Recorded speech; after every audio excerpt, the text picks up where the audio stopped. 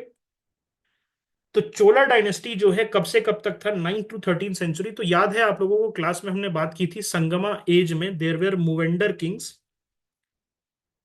who were there from the 3rd century BCE to the 3rd century AD.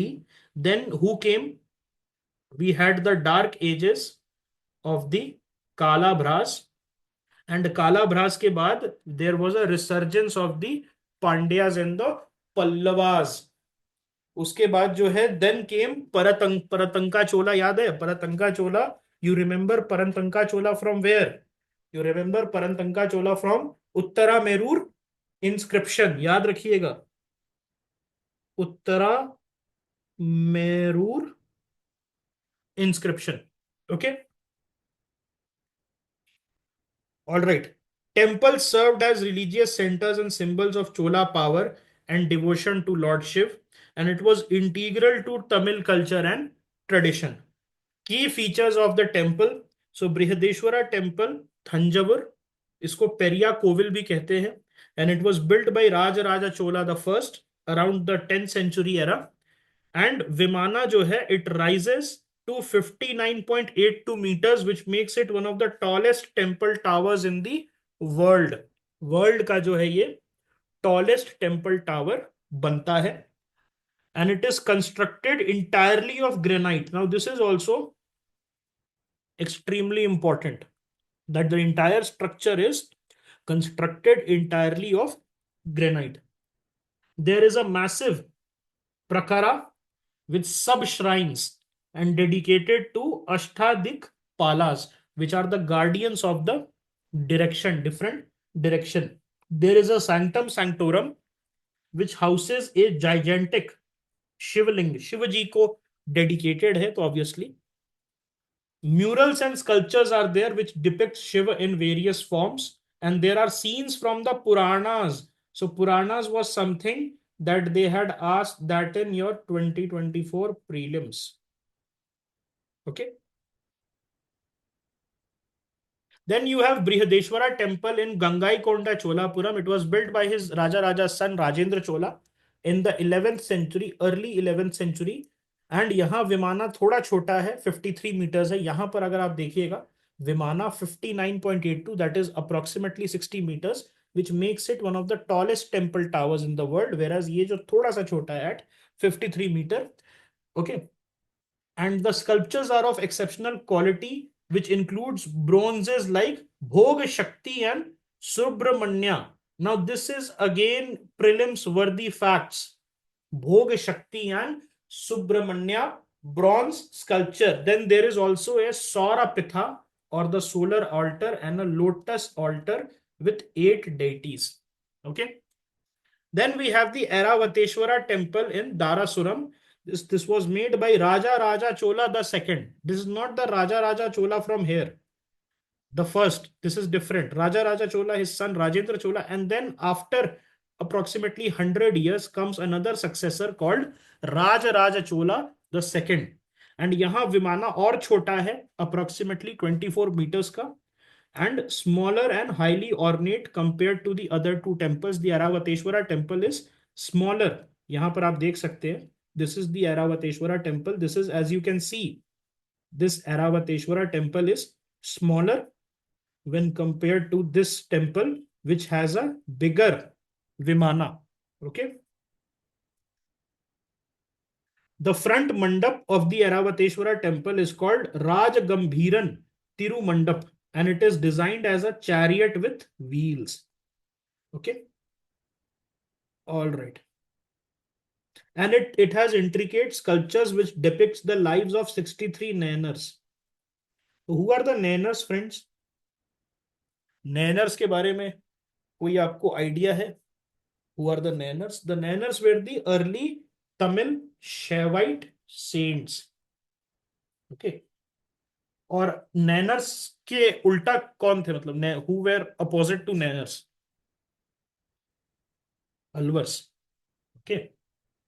Was there any female nainer saint? Was there any female nainer? I'm talking about nainer. Karaikal Ammayyar. And what about Alvar? What about Alvar? Andal. Okay. ठीक है. Ornate का मतलब है कि it is covered with various small designs.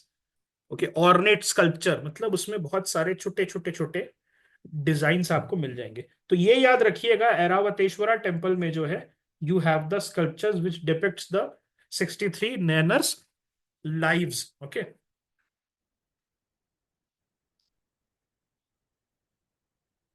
Okay, now let us talk about the Pattadakal temple complex.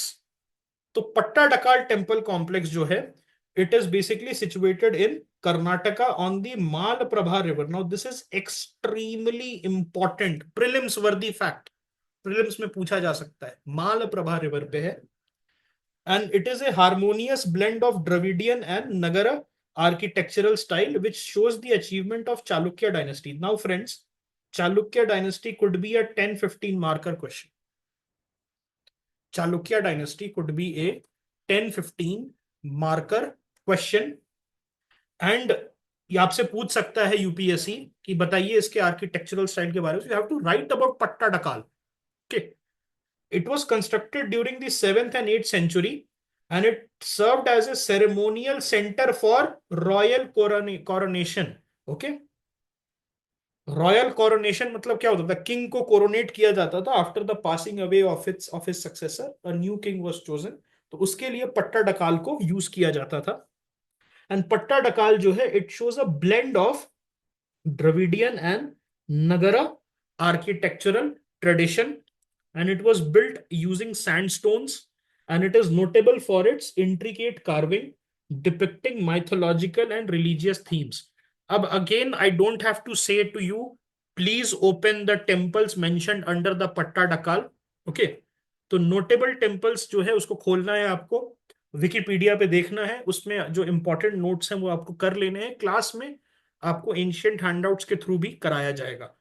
Virupaksha temple जो है, it was built by queen Loka Mahadevi in 740 century, that is around the 8th century, to commemorate king Vikramaditya second's victory over the Pallavas. तो Chalukyas and Pallavas, if you remember, हमने बात की थी ना, Chalukyas and Pallavas के बीच में लड़ाई चलती रहती थी।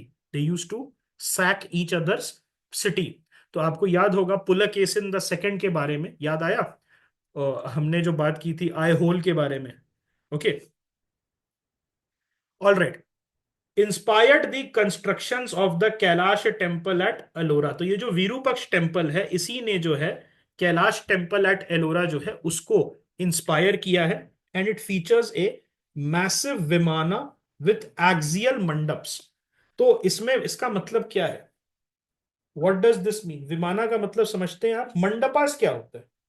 मंडपास क्या होता है बेसिकली? ओके, बेसिकली जो है, मंडपा इज अ प्लेस जहां पर इंपॉर्टेंट चीजें, okay, important religious and ritualistic चीजें होती थी, बेसिकली हॉल जो होता था। ओके, नाउ नाउ अगर आप देखें मंडपास जो है, I just draw it here for you. मान लिया pillars are there, pillars like this, so एक तरीके से ऐसे पूरा गोल जो है सर्कुलर वे में आपका जो है एक्सियल मंडप आप उसको कह सकते थे। ओके, सो उसके नीचे जो है, अंडर दीज मंडप, under these mandaps, what you had basically the important religious festivals. Okay, all right, और बेसिकली ये जो एक्सियल मंडप्स होते थे, although this is not important but फिर भी somebody has asked this, तो उनको बता देते। So basically these were aligned along the main axis. Axial का मतलब ही होता है that you are aligned along the main axis of the temple. Okay, and you were, जो सेंट्रल एक्सिस होता था किसका, जो आपके एरिया का, सैंक्टम का, उससे जो है वो अलाइंड होता था। और उसके नीचे इट यूज टू एक हॉल जैसा होता था, और हॉल के नीचे में इंपॉर्टेंट चीजें जैसे marriages, royal marriages, royal coronations, some kind of coming of age ritual used to be there. Is it clear about axial mandap? अब हम बात करते हैं मल्लिकार्जुन टेम्पल के बारे में। Mallikarjun temple was constructed by Queen त्रैलोक्य महादेवी। सो एक चीज आप देख रहे हैं इसमें, जो पट्टाडकाल का टेम्पल कॉम्प्लेक्स है, Virupaksha temple was built by a queen, commissioned by a queen, and so was the Mallikarjuna temple, Queen Trailokya Mahadevi. Does it show that women had a lot of say, or a lot of influence among the South Indian kingdoms from the 6th to 10th century, among the Pallavas and among the Chalukyas? Huh? Can we say that that among the Chalukyas जो है, there was, okay, this element of control, okay, that women exercised. Okay, इस type का जो है temple आपको देखने मिलेगा. सो ये टेम्पल स्ट्रक्चर और कहीं पर देखने को मिलता है क्या? क्या ये तिरुपति से थोड़ा सिमिलर है कि नहीं, तिरुपति बालाजी से? Is it not bit similar to the Tirupati Balaji temple? Commission मतलब होता है, देखिए, अब वो क्वीन या किंग छेनी और हथौड़ा लेके थोड़ी दौड़ेगा, है ना. सो कमीशन मतलब वही होता है कि पैसे दिए, बोला किसी को कि आप बना दीजिए हमारे हमारे लिए, ठीक है, और जो है ऐसा ठीक है, वो नहीं करेगा कि जाके और फिर वो बैठ गया और मांझी, उसके तरह मांझी नहीं था, who was breaking the thing, Manjhi ji, है ना, great legend of Bihar, Dasharath Manjhi, जिन्होंने वो एक पहाड़ तोड़ दिया था. तो किंग हैड, दशरथ मांझी जी के पास रिसोर्सेज नहीं थे तो खुद करने किया था. King and queen, they had the money, they basically use to summon the royal architect and they use to say that आप जो है इसको बना दीजिए, this is the money I am giving and get the best, okay, get the best material for that. Then we have the Sangameshwara temple. अभी देखिए question आएगा अगर चालुक्यास पे, अगर क्वेश्चन चालुक्यास पे आएगा, so it is my thinking after giving this years mains, जो मैंने लिखा था GS1 का पेपर, दैट अगर आप एग्जैक्ट नहीं लिख रहे हैं, एग्जैक्ट टेम्पल्स के नाम नहीं लिख रहे हैं, and these things has to be there in your last minute revision notes, specially for mains GS1, अगर डायरेक्टली नहीं लिख पा रहे हैं तो it might be a problem. Okay, you might lose out on 2, 3, 4 marks. Okay, so Sangameshwara temple was built by King Vijayaditya, and it was the earliest temple at Pattadakal, and it features a Garbhagriha with a Dravidian style Viman, and Galaganath temple, it features a Nagara style curvilinear shikara. तो हमें जैसे पता है that it was the interplay of both the Patadakal complex. It was the interplay of the Nagara architecture as well as the Dravidian architecture. Then Kashi Vishveshwara temple is there. Shiv Parvati और स्कंदा, तीनों जो है, Skanda is the elder son of Shiva and Parvati. तो Shiva Parvati and skandha जो है, इन तीनों के जो है कार्विंग्स आपको वहां पर मिलेंगे. Yes. Then you have Papanath temple, and it was completed around 740 century, and it features a unique mix of Dravidian and Nagara style. Okay. उसके साथ साथ Jain Narayan temple, and it was build during later Rashtrakuta period. Now इनसे हमें एक चीज पता चलती क्या, that in the chronology the Rashtrakutas, they comes after the Chalukyas. They gain prominence after the Chalukyas. Okay. और भी छोटे टेम्पल्स हैं जिसमें जाम्बुलिंगा टेम्पल और कदासी देश्वरा टेम्पल भी आपको मिलेंगे पट्टाडकाल कॉम्प्लेक्स में. एंड पट्टाडकाल पे क्वेश्चन आता है मेंस में, तो आई हाईली रिकमेंड कि इंडिया का पेनिनसुलर मैप बना के यहाँ श्रीलंका दिखा के और आप बता दीजिएगा कि कहाँ पर जो है आपका पट्टाडकाल कॉम्प्लेक्स प्रेजेंट है. So I think that is also something answer writing में आप इनकलकेट कर सकते हैं. ओके. यहाँ पर temples you get dedicated to Shiva predominantly, लेकिन वैष्णवाइट एलिमेंट्स और Shakti elements are also present. Depiction from Ramayana, Mahabharata, Bhagavata Purana and Panchatantra can be seen in the Pattadakal complex. Very very main centric points are there. मैं ये भी कहूंगा प्रीलिम्स निकल जाए उसके बाद इस डॉक्यूमेंट के साथ आप तैयारी कर सकते हैं GS1 आर्ट एंड आर्किटेक्चर की, क्योंकि ये सारे पॉइंट्स जाएंगे ही जाएंगे आपके चालुक्यन नोट्स में. ओके. पट्टाडकाल वाले नोट्स में, पल्लवा के नोट्स में भी इस टाइप के पॉइंट्स आपको लिखने होंगे. Okay. All right. So I think this is enough. एक और क्लास लगेगा, but we'll be able to complete. I think we have done a lot of topics today.